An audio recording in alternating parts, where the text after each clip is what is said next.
Welcome to Our Girl Relationships. We talk about the problems people face in their day to day lives. Let's start with the video.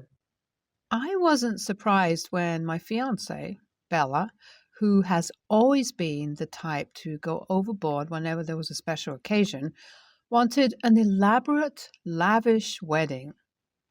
I was well prepared for the same when I was about to propose to her. I knew she'd want to have the most extravagant, lavish, royal wedding. And I was completely okay with that because I loved this woman and wanted to spend the rest of my life with her. So when I proposed to her finally, she fell in my arms with excitement and happiness and immediately began planning for the wedding. Initially, all was good. Even my mom and her mom got involved in the wedding planning. Everything seemed to go as smoothly as it possibly could.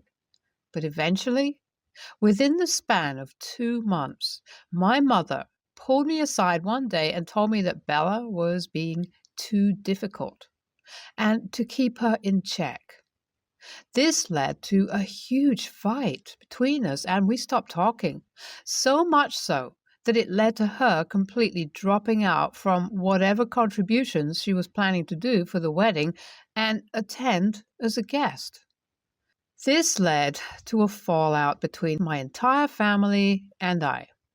I just chalked it up to the bitter reality of my family's feelings towards Bella coming forward. That is how Bella made it all sound. She'd go on and on about how my family used to berate her behind my back, make snide remarks about her looks, financial status, and other stuff. This was really surprising because even though we were richer than Bella and her family, my family was very liberal, understanding, and kind. After all, they were the ones who really taught me the values I had in me today, but of course, I was wearing the biggest rose tinted glasses by then, and I obviously wasn't going to question Bella when she would literally tear up whenever the topic of my family came up. I wanted to be a good partner, but man, who would have known that all this long I should have been with my family instead of Bella, who was abusing my understanding, love, and support nature for her own benefit to the best of her abilities. Well, I didn't, and that is what brings me here. I wouldn't say that I didn't ever see any red flags. Of course, as the title suggests, I was very happy to go along with it all initially, but then I started seeing small things like her breaking down over the fact that one of the wedding planners couldn't fill one of her very weirdly specific requirements, or when someone suggested her a change. She really couldn't stand it. And by the way she'd react to it all, I'd be lying if I denied the fact that I had started to get scared of her. It didn't take long until it started happening to me as well. I mean, how long could I stay silent about my own wedding? Even my friends had started to become concerned about Bella's obsession with the wedding. I knew I had some opinions of myself too, so I decided to approach her about them. Needless to say, it did not end well. We began arguing constantly. It was a horrible situation all along because I had started to question myself upon why she was so stuck on the wedding of her dreams.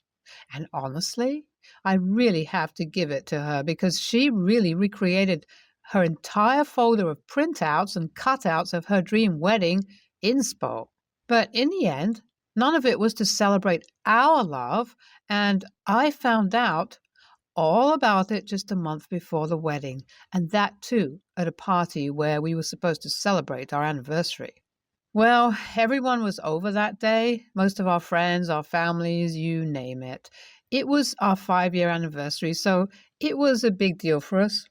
I was so happy and so excited. We ate, played games, and drank. We drank a lot that day, and after so many drinks, most of the people just decided to stay the night and leave the next morning. So all of us separated in groups. Bella and her friends drank and hung around the kitchen. I and my friends, were chilling in the living room and the older folks had gone off to bed. Everything seemed fine. I thought Bella was having a really good time with all the faint laughter that was coming out of the kitchen. My drink was over and I needed to grab another one. So I got up and walked to the kitchen, and with that, their conversation started to sound clearer as I moved closer. It didn't take me much longer from there to realize that they were indeed talking about me, and although I'm extremely guilty of what I did next, I ended up deciding to stay back and overhear what the conversation was all about. It was obvious that Bella was dominating the conversation. She talked about how stupid I was, how easy it was to fool me into going along with all of this. My heart sank, but I knew this was just a mere piece of the conversation. So I stayed back quietly and continued hearing everything, and well, to put it in short, Bella's elaborate wedding plan also consisted of her breaking things off with me exactly 2 years after the wedding and sucking me out dry in the court during the divorce. If that wasn't horrible enough, the wedding plans she made were ones she made when she was engaged to her ex. Words could not describe my feelings from thereafter. The influence of alcohol did not help much either. I immediately barged into the room and simply just glared at everyone there along with Bella. They all looked like they had just seen the ghost. It was so hard to stay calm, but thankfully I was able to, and simply just told Bella to get out of the house with her friends and family before it was too late. Bella couldn't handle this and started making a huge scene. She even broke some of the wine glasses and bottles. This woke her and my parents up. I told her parents to take her away as soon as they can because otherwise I wouldn't hesitate to call the cops. Her poor parents seemed so embarrassed that they immediately called an Uber and left. Everything fell into an eerie silence from there. Everyone who stayed back gave me their support and comfort, but I'm just numb now. They just left the next morning. Only my parents stayed back. Bella has been trying to reach out to me ever since, and I haven't responded to her even once. I don't know what I should be doing here. Things are truly worse than I thought. Please help. A lot of you guys were asking me to post an update with more context about Bella's previous relationship. Well, she was in this very toxic relationship with this guy when we were back in college. Bella, I, her ex, and most of our friends were in the same college. Bella's relationship with her ex was extremely toxic and intense. We all got to see it first-handedly because they both met each other just like the rest of us right when we all got into college. They fell for each other within weeks and began dating just like that. It didn't take long for the relationship to get very toxic due to their differences. Bella's ex was very controlling, jealous, and overprotective. Bella at that time was pretty much the same, and well, that made the perfect recipe for disaster. It was so bad that they got engaged after a year of dating. I guess that is where Bella came with that whole crazy folder full of wedding inspiration. Bella and her ex eventually ended up breaking up. It was by the time they graduated. Bella really made it seem like she had this eye-opening lesson. I even helped her live in my apartment by the time she got her matters sorted after 2 years of getting close and seeing how much she had changed. We began dating. Recalling this story really helped me take off my rose-tinted glasses and realize just how messed up Bella has been. The puzzle pieces have started to connect, and it all makes complete sense. Now I totally know that I was the rebound. A failed rebound at that, because she's clearly not over her ex. Oh well, what can I do? She has all the freedom to go running to him now since I've asked her to come pick her things up. That's really all I have for the update, along with the fact that her parents want to meet and talk one last time. I'm not sure what it's going to be about, but once I do, I'll definitely update this post. Bella and her parents came over today, and well, as some of you predicted, Bella really didn't tell her parents what actually happened that night. It makes sense now why her friends that didn't come to the party all piled up on me through text. I didn't hesitate and let them know exactly what happened. Her parents seemed horrified, shocked, and saddened. They chewed her out a new one right in front of me and my parents, and that was really satisfying. A lot of what they were saying revolved around her ruining her life over her crazy ex when she could have had a good relationship with me. Bella tried too hard to look innocent and convince me to take her back. It obviously didn't work, but all of it felt so surreal that it seemed almost like the same Bella that I had met after her breakup was back. This time, I wasn't going to take her back, though. I told her and her parents that I was sorry and to just pack her things and leave. Her parents seemed very upset, and with their heads down low, they left with Bella's things. Ever since then, I have just been busy with canceling everything regarding the wedding because Bella refuses to do so. Hello, guys. I'm aware I sort of went inactive on this app for a while.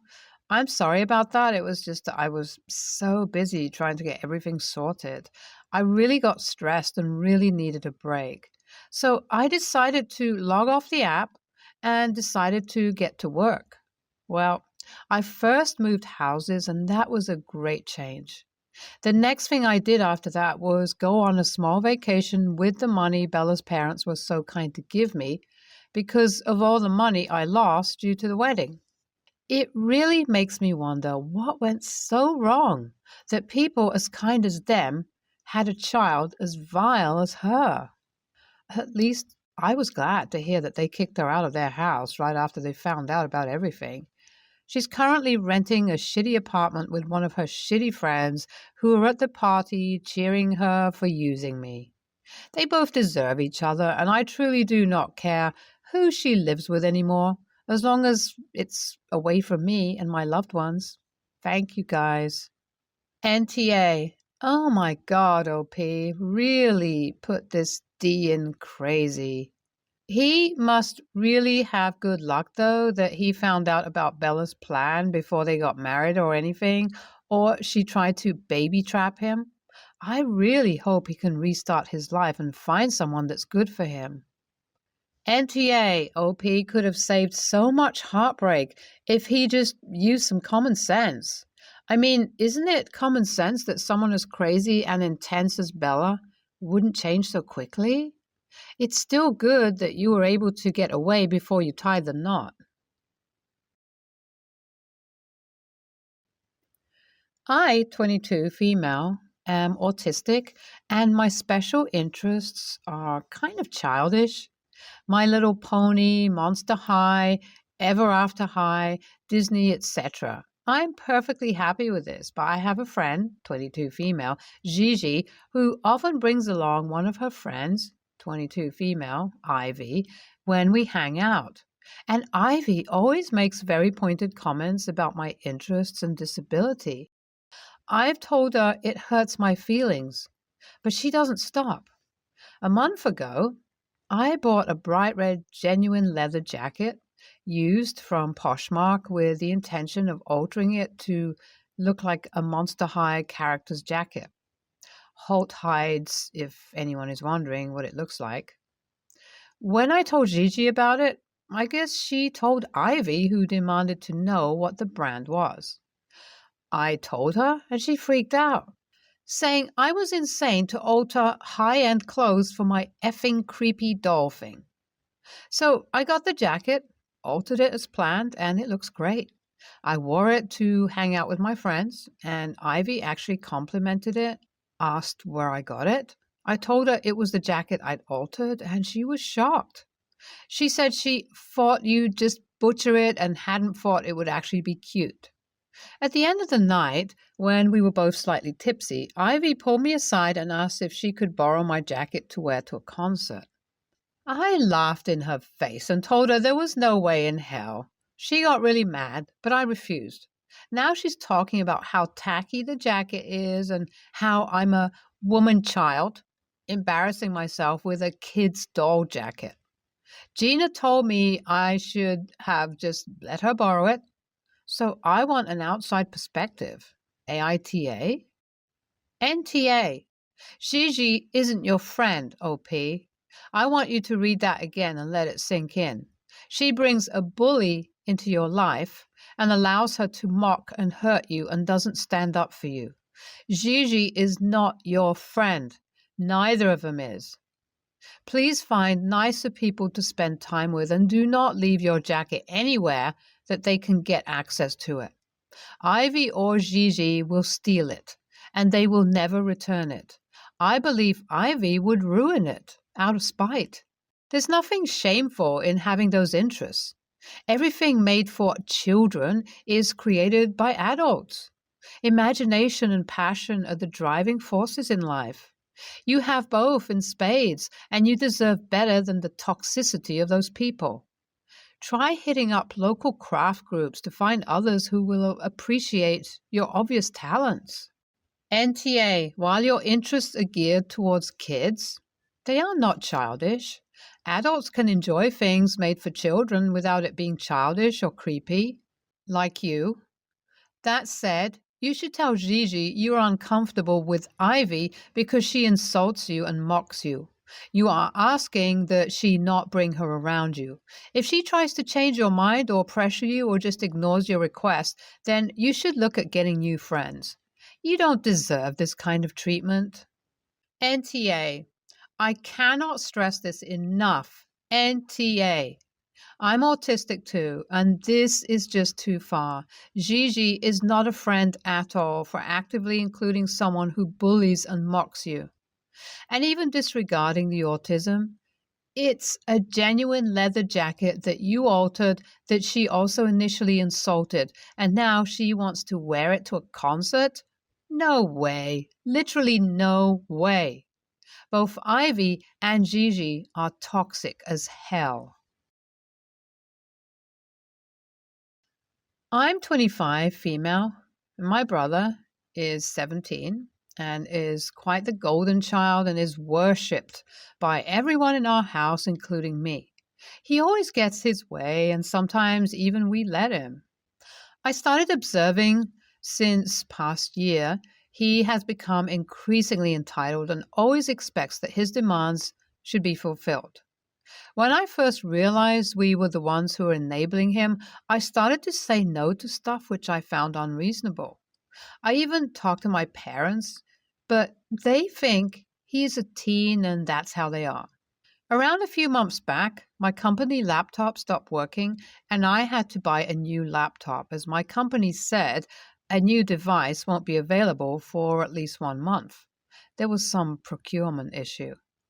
My brother insisted I should buy a gaming laptop as they don't lag, and he suggested a model which was within my budget. He said he will play games on it for an hour a day, which I did not mind. I received a new laptop from my work approximately 3 weeks ago. My brother insisted I gift him the gaming laptop I purchased. I said he can play with it like he has been doing, but it is not a gift. He kept on insinuating it is his laptop to his friends. He is now addicted to it. And last Sunday, he spent 12 plus hours playing some online games. I told him he needs to return my laptop and that I will be password protecting it. He started yelling and calling me selfish to take his gift back. I told him it was never his to begin with and I do not wish to enable his addiction. He is throwing tantrums now about how I am taking away a gift from him. My parents think it is his life and I have no right to interfere. I said they can buy him a laptop, but I am not enabling him. AITA? I sat my parents down and tried to have a mature conversation over this. They were not receptive at first, but eventually at least agreed that my brother's behavior was incorrect.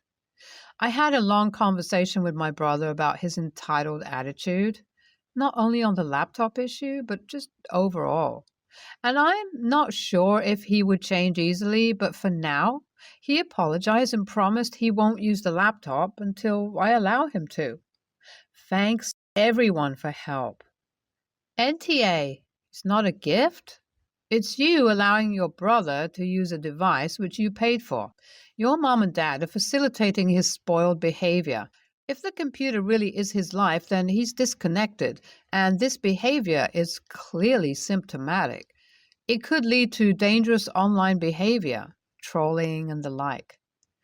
If he wants a gaming laptop so badly, he should get a job and earn it. He could probably learn a lot following your lead. Your brother is an AH for being a privileged child, and your parents are too for facilitation.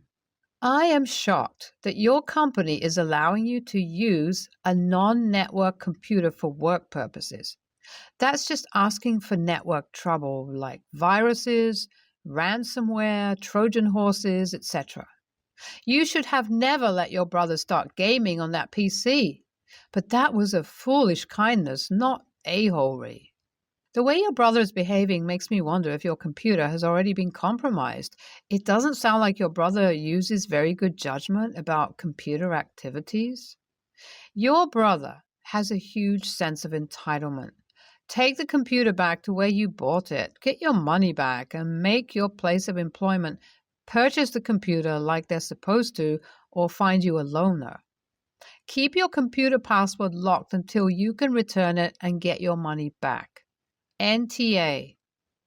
NTA, you, unfortunately, played into the game of enabling him by treating him like he was younger than he is and saying, okay, you can play on it for a little bit, but just so you know, it is mine. You're not wrong for taking it back, but it sounds like you need to do a lot more questioning and examination on yourself for enabling behavior, because the way you handled this situation treated him like a baby, and now he's throwing an absolute hissy fit, and you have to deal with that and fight to get your laptop back.